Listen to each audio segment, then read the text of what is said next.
भगवान श्री कृष्णचंद्र महाराज की जय। श्रीमद् भगवद गीता सरल हिंदी। अनुवादक लेखक महंत श्री जयतीराज बाबा जी महानुभाव जालंधरी। द्वितीय अध्याय। संजय उवाच। संजय ने धृतराष्ट्र से कहा कि हे राजन, मोह में फंसे हुए, नेत्रों में आंसू भरे हुए, शोक सागर में डूबे हुए अर्जुन को मधुसूदन भगवान श्री कृष्णचंद्र जी ने ऐसा कहा कि हे अर्जुन, यह मोह नरक में ले जाने वाला और बदनामी करने वाला है। यह मोह इस प्रकार रण संग्राम में तुमको कहाँ से प्राप्त हुआ? ऐसा मोह तो छोटे दिल वाले, बेहौसले, डरपोक मनुष्यों में होता है। शूरवीर मनुष्य ऐसे मोह में कभी नहीं फंसते। हे कुंती पुत्र, इस ममता को दिल से निकाल डालो, क्योंकि इस रण संग्राम में यह ममता रूपी निर्बलता तुमको शोभा नहीं देती। हे दुश्मनों को तपाने वाले अर्जुन, इस निर्बलता को दूर करके युद्ध करने के लिए खड़े हो जाओ। इस प्रकार भगवान जी के वचन सुनकर अर्जुन ने कहा कि हे मधुसूदन जी, इस रण संग्राम में मेरे दादा भीष्म जी और गुरु द्रोणाचार्य जी जैसे महापुरुषों पर मैं कैसे तीर चलाऊं? हे दुष्टों को मारने वाले भगवान जी, यह तो पूजने के योग्य हैं। ऐसे बुद्धिमान गुरुओं को मैं कभी नहीं मारूंगा और अपना निर्वाह भिक्षा मांग कर लूंगा। इसी में मेरा भला होगा, क्योंकि ऐसे धन के लोभ के कारण गुरुओं को मारकर मुझको रक्त से भरे हुए भोग भोगने पड़ेंगे, और मैं यह भी नहीं समझता कि हमारे में कौन बलवान है। हमारी जीत होगी या इन कौरवों की, जिनको मारकर मैं जीना भी नहीं चाहता। वे देखो, मरने मारने के लिए सामने आकर खड़े हुए हैं। हे देवताओं के मालिक श्री कृष्ण देव जी, इस समय मैं पुण्य, पाप और धर्म अधर्म सब कुछ भूल गया हूँ। मेरी समझ में कुछ नहीं आता, क्योंकि इस मोह से मेरा क्षत्रिय स्वभाव नष्ट हो गया है। जो क्षत्रियों में शूरवीरपना होता है वह मुझ में नहीं रहा। इसलिए मैं मूढ़ बुद्धि आपका शिष्य बनकर आपकी शरण में आया हूँ। जिस बात से मेरा कल्याण होवे सो कहो जी। हे दीनानाथ जी, यदि मुझको सारी पृथ्वी का राज्य भी मिल जावे, दुश्मन भी बाकी कोई न रहे और देवताओं का भी मैं मालिक बन जाऊं, तो भी मेरी इंद्रियों के सुखाने वाले शोक को जो कोई दूर कर सके, ऐसा मुझको कोई नजर नहीं आता। संजय उवाच। संजय ने धृतराष्ट्र से कहा कि हे राजन, दुश्मनों को तपाने वाला और नींद को जीतने वाला जो अर्जुन, उसने श्री भगवान जी से ऐसे वचन कहे और दूसरी बार फिर कहा कि हे भगवान जी, मैं युद्ध नहीं करूंगा। ऐसा कहकर चुप होकर सोच विचार में पड़ गया।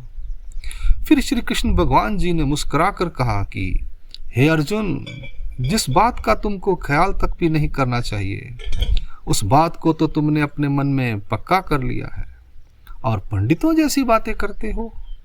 अब ध्यान लगाकर सुनो। यह जीव त्रिकाल नित्य है, इसका नाश कोई नहीं कर सकता, और यह शरीर नाश होने वाला है, अनित्य है। और यह जो तुम कहते हो कि हमारे पितरों को श्राद्ध तर्पण ना मिलेगा, फिर वह स्वर्ग से गिरायमान हो जाएंगे, ऐसा कभी नहीं हो सकता, क्योंकि यह जीव अपने पुण्य के बल से स्वर्ग में जाता है। जब पुण्य समाप्त हो जाता है, तब यह स्वर्ग से गिरायमान होकर फिर किसी अपने कर्मफल में चला जाता है।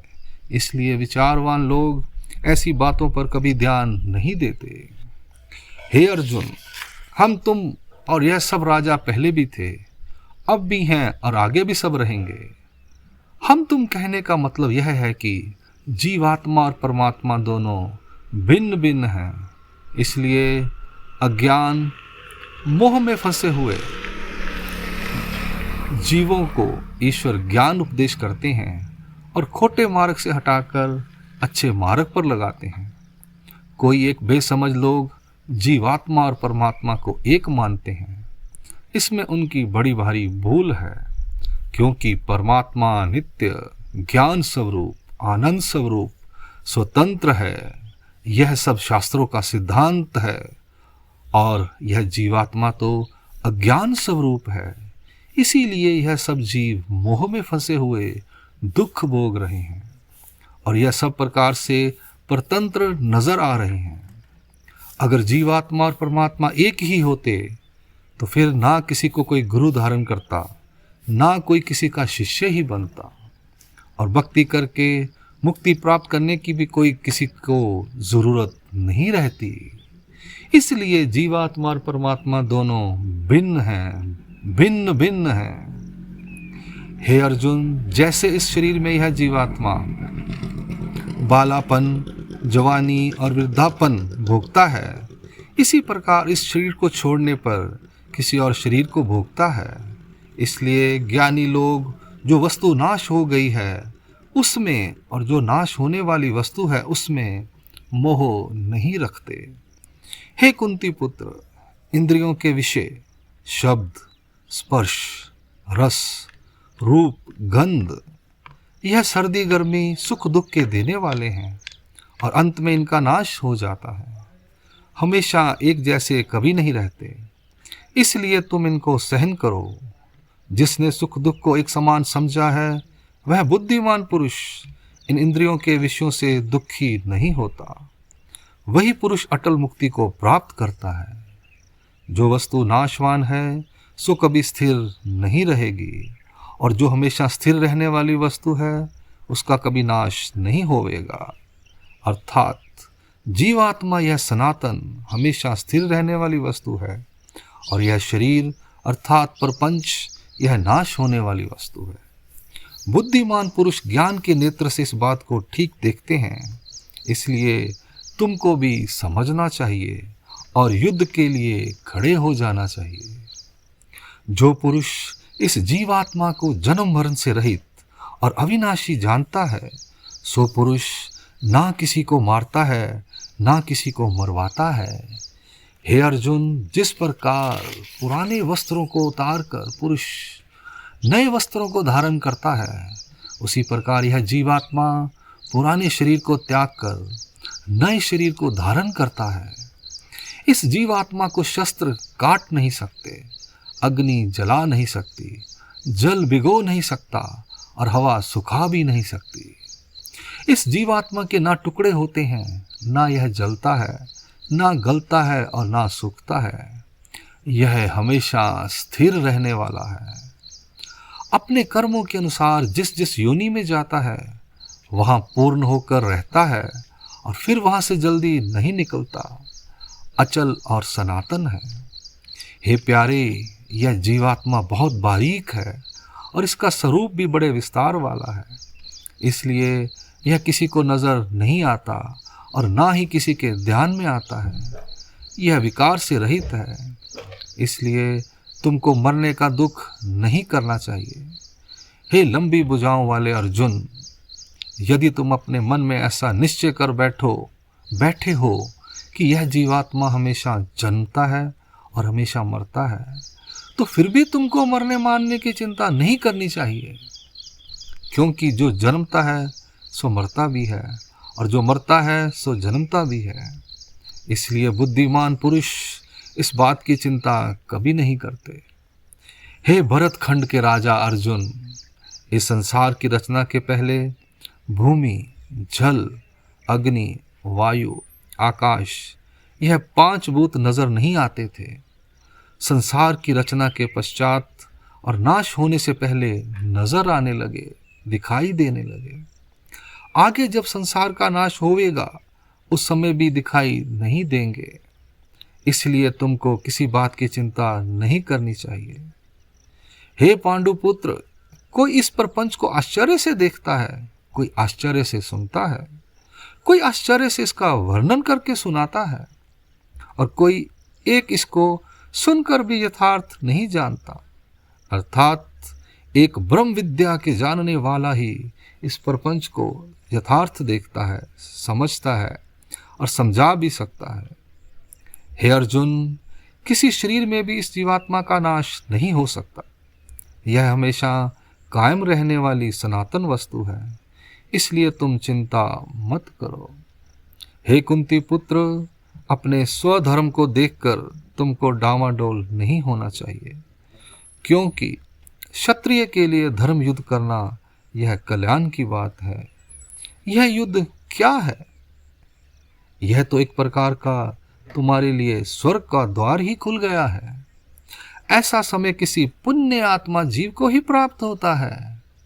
यदि तुम इस धर्म रूपी युद्ध में नहीं लड़ोगे तो फिर तुम्हारा धर्म और इज्जत बर्बाद हो जाएगी और पाप के भागी बनोगे।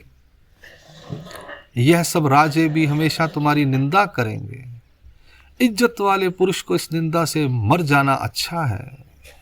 हे अर्जुन, जो महारथी राजा तुमको बड़ा भारी शूरवीर समझते हैं, वही आज कहेंगे कि अर्जुन बलहीन है, इसीलिए युद्ध नहीं करता। शोभा के लिए ही धनुष्यबाण उठाए फिरता है। और यह जो तुम्हारे शत्रु खड़े हैं, यह भी तुम्हारे बल की निंदा करेंगे, अनहोनी बातें कहेंगे। इससे बढ़कर तुमको और कौन सा दुख होगा? हे कुंती पुत्र, यदि तुम इन शत्रुओं के हाथ से मारे जाओगे तो स्वर्ग का सुख भोगोगे, और जीत जाओगे तो पृथ्वी के राज्य का सुख भोगोगे। इसलिए तुमको युद्ध जरूर ही करना चाहिए। सुख दुख, लाभ हानि, जीत हार, इन सबको एक समान जानकर युद्ध के लिए तैयार हो जाओ। इससे तुमको पाप नहीं लगेगा। हे कुंती नंदन, अब तक तुमको अविनाशी जीवात्मा और नाशवान प्रपंच का ज्ञान सुनाया है। अब निष्काम कर्म योग का ज्ञान सुनो। दंडवत प्रणाम। श्री चक्रधर श्री कृष्णचंद्र महाराज की जय। इस अध्याय के 72 श्लोक हैं। यहाँ पर एक पड़ाव शरीर का जो वर्णन है उस खत्म होता है जीवात्मा के बारे में, और जो महाराज कृष्ण महाराज ने बताया प्रपंच के बारे में बताया, वो चैप्टर टॉपिक यहाँ ख़त्म होता है। अब आगे के श्लोक में श्री कृष्णचंद्र महाराज निष्काम कर्म योग का ज्ञान सुनाने वाले हैं। उसको हम अलग से दूसरी वीडियो में सेपरेट करके सुनेंगे। श्री कृष्णचंद्र महाराज की जय। 38 श्लोक हो गए हैं, 1 से 38 श्लोक हो गए हैं। इसके बाद 39 से 72। श्री कृष्णचंद्र महाराज की जय।